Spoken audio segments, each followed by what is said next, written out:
An interchange is a road connection where there's a separation in grade or elevation to allow for traffic to merge and exit without stopping, where an intersection is a same grade or same level connection. Here's a list of 3 interchanges, a little bit about them, and how they work. A trumpet interchange occurs when a relatively perpendicular highway ends onto another. Original engineers called it a trumpet interchange because it kind of looks like a trumpet. It is a pretty standard T intersection among highways, and is an excellent way to maintain speed and flow while ending a major roadway. There's only about 2 conflict points where entering traffic has to merge in, right here, here, and here. Other than that, a very safe and easy way to merge 2 highways. I was requested by Superboy Gamer to add par-clos interchanges and turbine interchanges, so I added them to the list. That was before I looked into par-clos and realized how much more to them there is. To start out, par-clos means partial clover, which makes sense when you look at it. It is half a clover. But when we get into naming these, it gets really confusing. But we can make it easy. For starters, arterial highway is the feeding highway, and I'll call the receiving highway the main highway. Type A par-clos means the loop is before the crossing if you're on the main highway.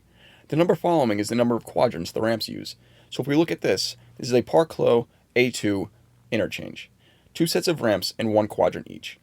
Now this is a par-clos A4. Ramps in all 4 quadrants with the main loops before the arterial. Par-clos B means the loop is after the highway. The 2 still means the number of ramps in each quadrant, but you can see the loop is after the arterial if you were driving on the main highway. Par-clos B4 is the same as an A4 with all 4 quadrants being used, but again the main ramp is after the arterial cross. Par-clos A favors traffic entering the main highway, where par-clos B generally favor traffic exiting the main highway. Now let's do some trivia. This is the only par-clos I regularly interact with. So there's a loop before the arterial road, so it's an A. There's 2 ramps, not really on the right side, but whatever. But there's a loop right after, here, so then it's a B.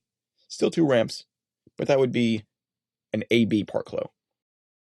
Now, I know I said clover interchanges were the greatest interchange last short, and that they were art, but the turbine interchange, or whirlpool interchange, is a true masterpiece. It is mesmerizing. It solves the problem that clovers had where vehicles clash during entering and exiting. But here you only enter the ramp and then exit, 2 different places. Only conflict point is during merging when entering. As close to flawless as you can get. Clovers are still the best though.